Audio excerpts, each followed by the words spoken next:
Right, a brothers live. Peace to the gods. Peace to the gods. Hope everyone's doing wonderful, magnificent, and great. You are now listening to Consultation Wednesday with your boy Jonah Bay. We have an up and coming seminar on the 26th of February. It's called Setting the Record Straight, where I'm going to show y'all how to use the laws to get everything discharged by law, and they have to do it by law. They don't do that shit 241, 242 suit, right? But it's going down February 26th here in Atlanta, Georgia. Tickets are $360. First come, first serve. So it is what it is. So someone sent me an interesting email today. And it says the IRS warns millions across the U.S. to hold off on filing taxes. Now, I tried to look at the actual story, but I didn't want to become a member of this website to actually get the story, so I didn't. But question, what y'all think that's about? What do y'all think that's about? The IRS warning people not to file taxes. Sound like they about to get rid of the IRS to me. In other words, I know a lot of y'all have been doing y'all's tax injunctions, courtesy of Jonah Bay. I showed y'all how to do these tax injunctions. And I got quite a few tax injunction consultations. And more people are, sending them off. So what y'all think? What y'all think? Are they getting rid of the IRS or not? I told y'all, in my humble opinion, they ain't gonna have no choice if y'all all getting yourselves out of paying taxes, plus demanding them to pay all the money that they ever take from y'all in y'all's lives. That causes a big problem, especially when they ain't got no budget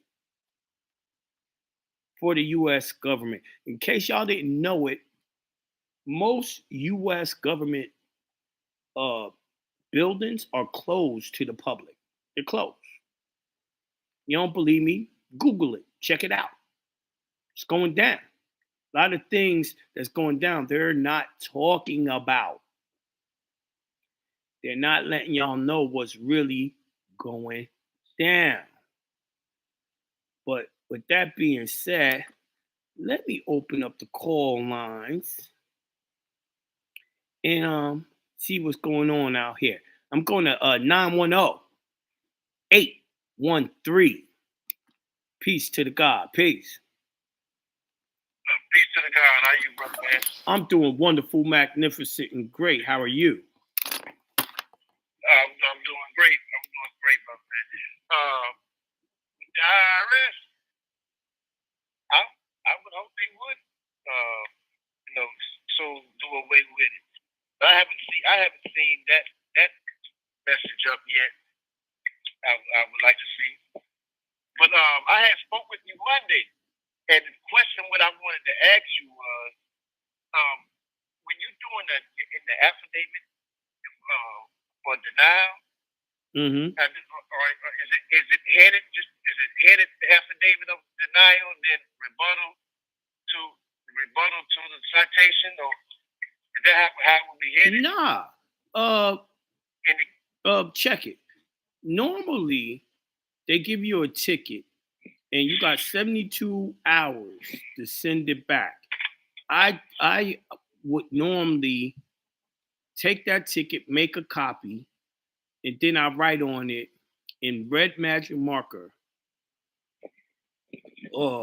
refuse for cause, and then I would also say no contract and send it back within 72 hours. Now, if it's past that time to do that, you have to actually do an affidavit of denial where you say, I deny, I deny, I deny. Whatever the ticket is talking about, You're saying you deny. You don't have to Right. listen to me doing it. Go to Rule 8, and Rule 8 of the Federal Rules of Procedure tells you the procedure on how to do it. I want y'all to get familiar with the actual law.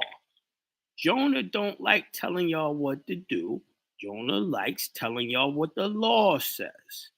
So it says B, defenses, omissions, and denials. In general, in responding to a pleading, a party must A, state short and plain terms in defense of each claim asserted against it, and B, omit or deny allegations asserted against it by an opposing party. 2, denials responding to substantive denials must fairly respond to substantive of the allegations. So you're literally gonna be like, I deny, I deny, I deny. And after you say I deny, you can put down in your own words why you're denying it, or you could just leave it as I deny. But this is what the rule is telling you. You understand now? I got it. Got you. I got it. Anything else? Got it. That's gonna do. That's gonna do for tonight. All right then. Peace, God. I'll let you grab some other. Peace. I'm going to oh, by the way, I don't know if y'all know it, it's a new interview of me up on YouTube, Jonah Bay, and it's up there, and I did it Friday night. Check it out.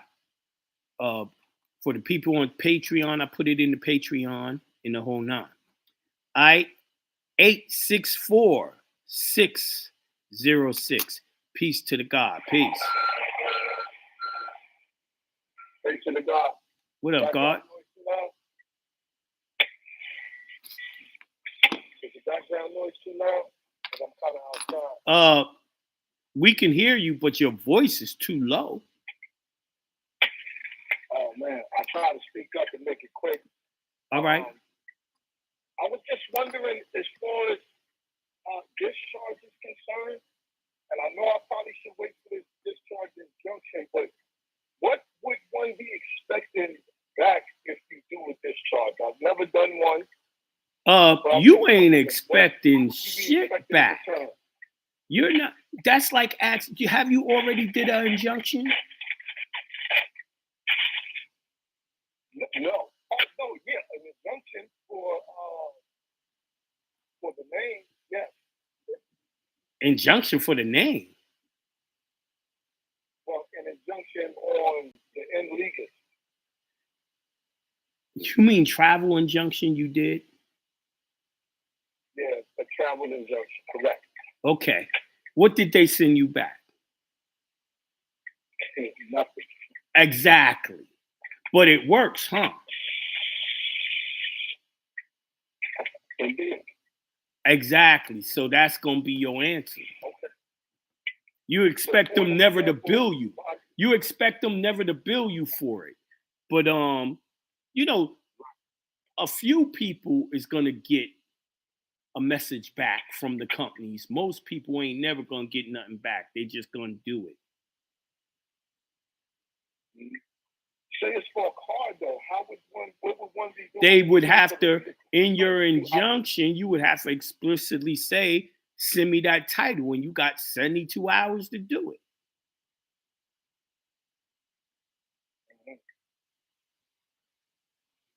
Okay.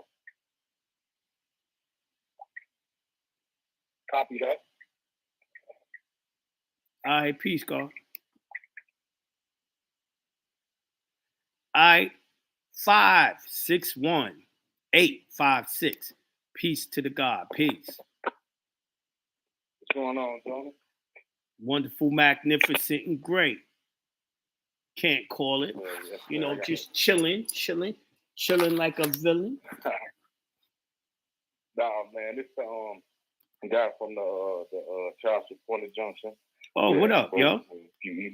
Oh, shit. Small question. Huh? Nah, go ahead. how do and I guess it's a general question too, but how do you go about signing paper? Is it last name, comma, first name, middle? When you talking about signing papers, last name, comma, first name, middle is always your creditor side. That's where you want signed.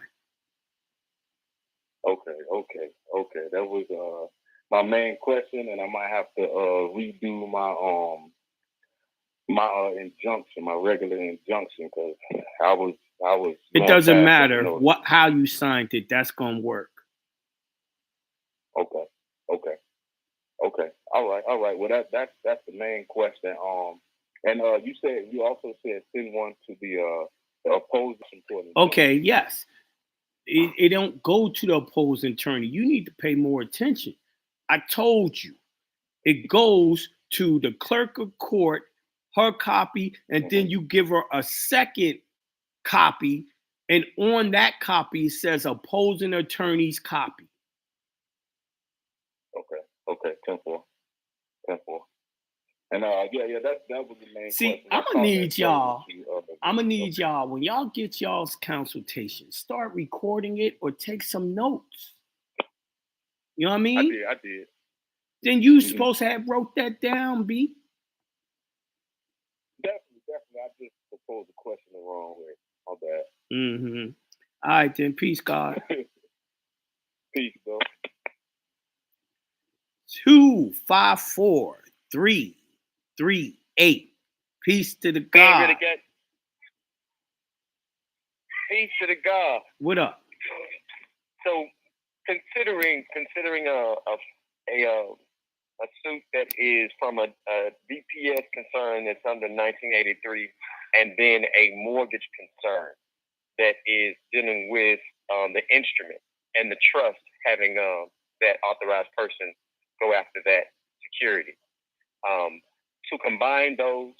Dog, I wouldn't do no suit like that. Okay. And so don't combine. And first of all, I don't do mortgage case. What you talking about is a mortgage case, right? When you talking about going after the note, I ain't got nothing to say about that because that argument ain't gonna even work to try to get a house, right? Right. No pursuit of the house. So you better off learning how to discharge and take it that direction. Indeed. Thank you. All right. Peace. Peace.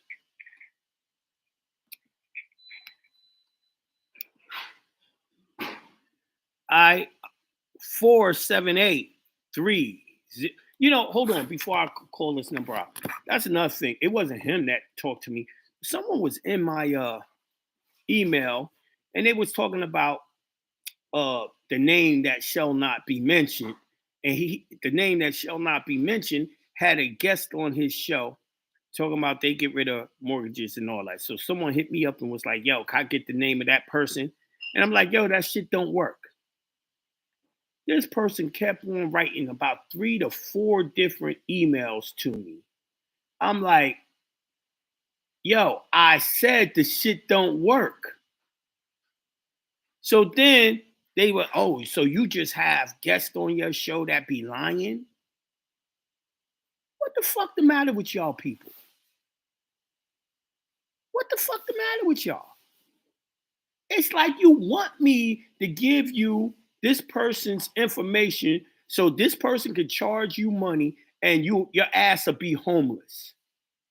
I would figure you would want to hear the fucking truth and use that money to figure something else out or have money to move or whatever, right? First of all, the person wasn't on my show. That person was on someone else's show that was affiliated with me, which isn't now. If I tell you the shit don't fucking work, leave it alone. I said, I had to write back and finally say, don't contact me with this shit no more. I said what the fuck I said. Why do people make me fucking repeat myself and start cussing is beyond me. But I'm getting up there in age, y'all. And since I'm up there in age, I ain't got no tolerance for bullshit. I'm just like the classic old black man. Will cuss your ass the fuck out. And stop wasting my goddamn time. And stop asking me questions in a damn email. The only place I answer goddamn questions is on this phone, in my shows, or consultations. So now, since the person did that, anytime y'all ask me any damn question in my goddamn email, I'ma say, ask me on the show. With that being said, let me go back to the call line. I'm going to 478-302. Peace to the God. Peace to the God, Brother Jonah. What's up? They better back up off or you start aggravating you. We need Why? to stay focused. I mean, why that person make me say it 4 times? 4 times, 4 different emails. Like I ain't got nothing better to do than to fucking be answering your frivolous questions in an email. Yeah, because it's stupid questions. They just want to say stuck on stupid and pull you to the stupid side. Tell them to pay attention. But they be like, yo, you mean as fuck. Now, if they would have paid for a consultation, I'd explain to them more of how the shit don't work. But everyone should know by now. I tell people, yo, I ain't doing no foreclosures. If they in the archives, it tells them I had a business doing that. It don't work. You tell us all the time, like, why you got to keep saying it like a broken record? God, right. Right. Right. Yo, if it don't work, look, the other night, I read a document on the air Monday just for that chick. But you know what it tells me? She never listened to the show. But another brother who I actually wrote that for, from his case, he listened and got it, and he moving. This is what I mean. People want all the answers, but they won't do no studying. How in the hell you can't even just listen to my current show when I was talking about you? I just don't understand these people, man. Jonah, help me. Well, Jonah, you know you are a superhero, so I'm not going to step on them, but because they're not paying attention or listening to the past shows. But it's obvious that it don't work. If it works, somebody needs to prove that it goddamn work and leave us alone until it works. You know what I mean? But, you know, I'm going to do this shit again. She ain't going to hear this show either. Here we go. And then I'm going to answer your question. I'm going to read this real quick. In the Circuit Court of Fulton County, Georgia, Jonah Bay versus Fulton County. Notice of estoppel and stipulation of constitutional challenge to all Georgia State Fulton County tax statutes, procedures, and tax assessor's office on a house taxes that goes against the Constitution and the United States, U.S., on house taxes, which is slavery and a corruption of blood, where protection to person and property is the paramount duty of government and shall be impartial and complete. No person shall be deprived of life, liberty, or property except by due process of law.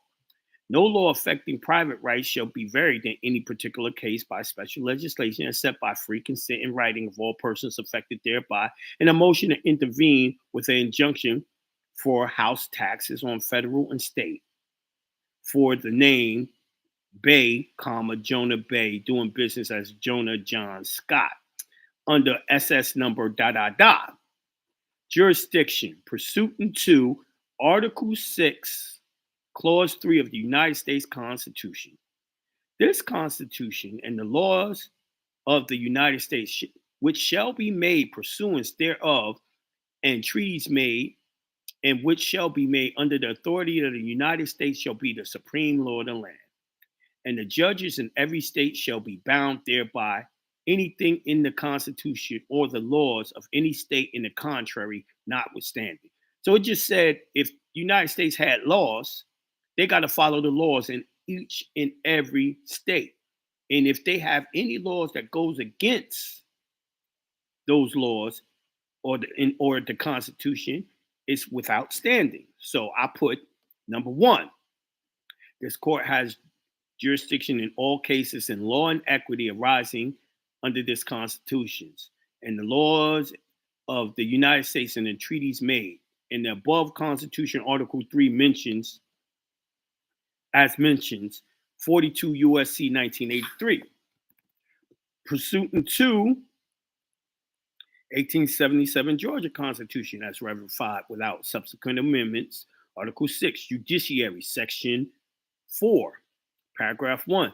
The Superior Court shall have exclusive jurisdiction in cases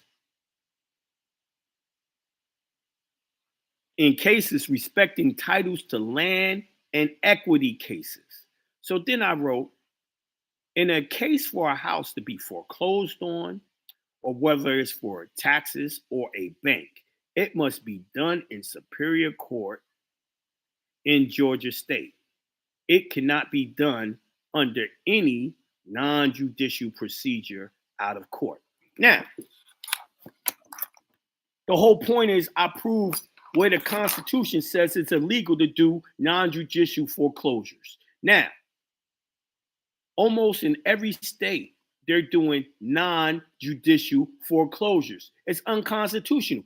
I read this shit, this is the second time I'm reading it. Now, if the chick was smart, she'd be listening to the show and then rewind the show and start writing everything I just read. This is what I mean by people ain't studying. It's not like I'm not giving the answers. They don't hear them. Stupidity, yo. But anyway, what questions you got for me, homegirl? I got a good question for you. If you never did a 9-8, if you did your 9-8 numbers, plus, and you got more than one, but you never did any of the tax forms, not one. You ain't supposed to do no tax forms. Like not even Form 56 and those other forms? A 9-8 number, the IRS manual, when I showed y'all how to get a 9-8 number, I showed y'all the IRS manual read from it. The IRS manual talks about a 9-8 number goes on the do not report file. They actually throw every file that comes to that number away. It's a number that's not going to be followed or taxed by no IRS. They don't have no files for it. The only files they would have is if you did a form 8832 for another corporation. Let's say you got an LLC. You would do a form 8832 and you would put the responsible and the owner down as the 9-8 name and the 9-8 number. But other than that, they ain't going to keep no files on no 9-8 number. Yeah, because it says something about a 1041 and a 1042. But I know one is foreign and one is domestic. And they don't send you that. You don't get a CP 575 for a 9-8 number. You get a PC 575, which tells you to do a 1041 for a regular trust. You have no paperwork on the 9-8.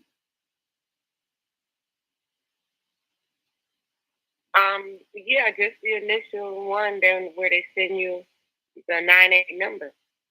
Well, you lucky if you got that. I ain't never got that. I took the number on the phone, and I got many of them. I took the number on the phone, and they don't send nothing out. Let's see. How did I get the 9-8 number? I think some people hit where it says and then put it in the mail. Yeah, they hit the the thing where it says send it to me in the mail. I never got that because I took the number right away. Okay. So I'm okay if I didn't do nothing to it. Just hold it. Yeah. The 98 number is for you to start claiming it owns all types of stuff, and you do a 8832 with the IRS to show it owns all those corporations that you have and all that. It's supposed to be a holding trust. Right. So it can hold the estate and Yes. Yes. the certificate of library. Yes. Thingy. So okay, so I'm okay. So that's why you said, just because a lot of people, they just go get another 98 number because they scared because they never filed in time or something like that. I have no idea why they do that. I ain't never taught that. That's another case of there's tons of people who misunderstand and teaching other people wrong stuff. That ain't what the IRS manual tells you to do. That ain't what you're supposed to do. This is why I ask people all the time, yo, where you get that from? What law can you recite that told you to do that? They ain't got no answer because it said it nowhere. Well, I know the main thing that you put in me and said that we're not really required to file anything. Yo, that's what the manual says. So, and then people will be like, "Oh, well, what if the IRS sends me something for taxes?" I says, "Yo, the IRS manual says you're supposed to write, I'm not responsible for no new U.S. tax return." So this is what I'm saying. People ain't studying enough, so they don't hear the instructions of the actual law. Their comprehension is off. So I Now, got only the 88. The thing is, if they were studying, they wouldn't need me to repeat it because they would know what the actual law said.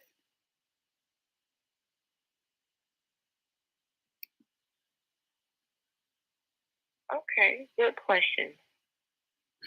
So yeah, I kind of heard it go around. Other people kind of ask around that question, and you kind of answered it from asking it in a way. So right. I wanted to ask it in a way that we all understand that we're not required to file, and the only time we do is to give notice.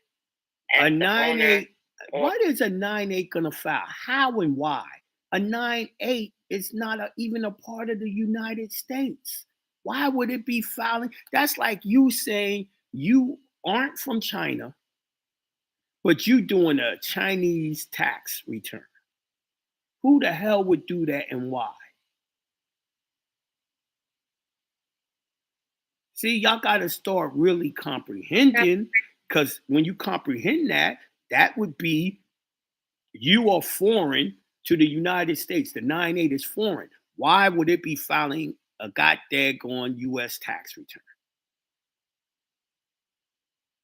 Or the 1042.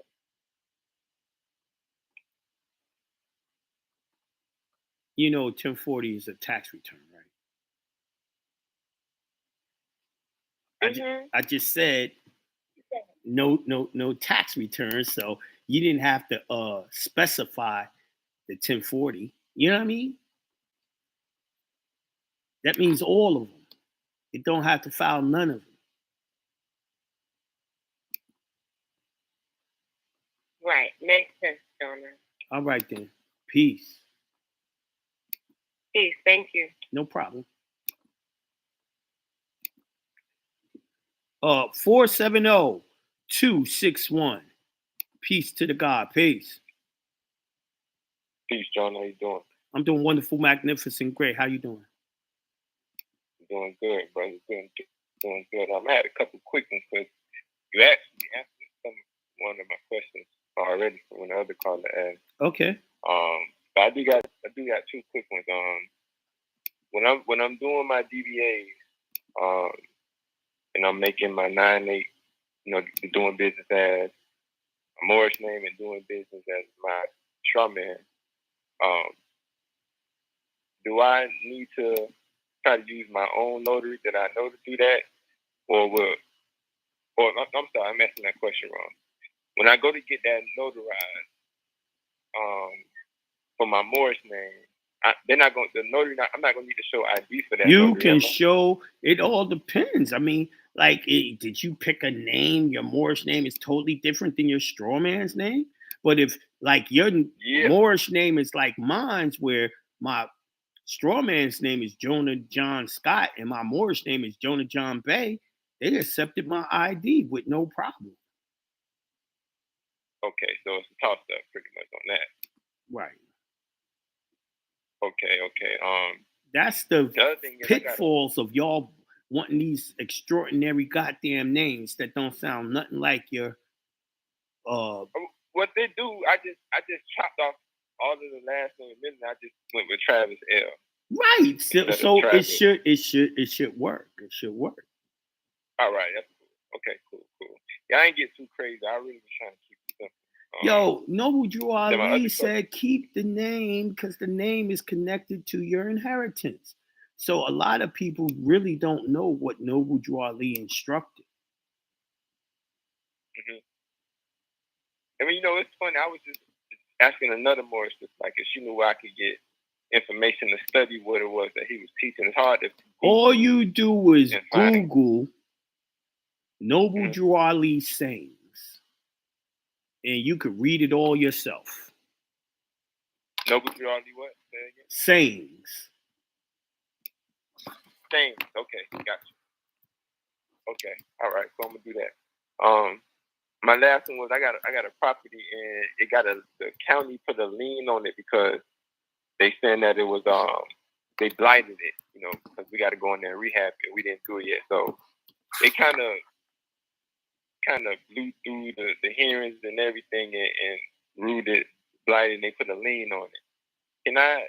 Is there anything I can do about that as far as like giving it to the trust, giving it to my 9-8, or do I have to fight all of their rulings? I don't talk about houses. I don't know how many times I gotta say this, and y'all always come up with a question. I didn't hear that. Yeah. Okay. Now go ahead. Yeah, I ain't answering that. That's real estate. That's you know what I mean? So I don't even know what blight means. It sounds like they saying they're gonna take your shit. Right. Yeah. So that's a foreclosure. I don't fuck with foreclosures. Okay, yeah, cool. I didn't know you saw it like that. As a foreclosure. Well, it is, I guess. Yeah, it is, right? They saying they want to snatch your shit up. It's a foreclosure. But here's the thing. I really don't think you paid attention. Y'all got to understand by... It's unconstitutional. It's non-judicial. So thank you. So why would you ask me that question? Well, see, I didn't. When you said foreclosure, I thought you meant like a conventional what people think the bank. You just said it yourself out of your own mouth. You was like, it's against the Constitution. It's non-judicial. I don't give a fuck how they trying to do it. It's non-judicial. Okay. I got it. I understand it now. Okay. Now that's cool. I just had never heard that before. So, it's my first. I had to process. Yeah. This is why I said, if y'all hear me say something like that document, that's actually a house injunction. I didn't finish it, but that's a house injunction.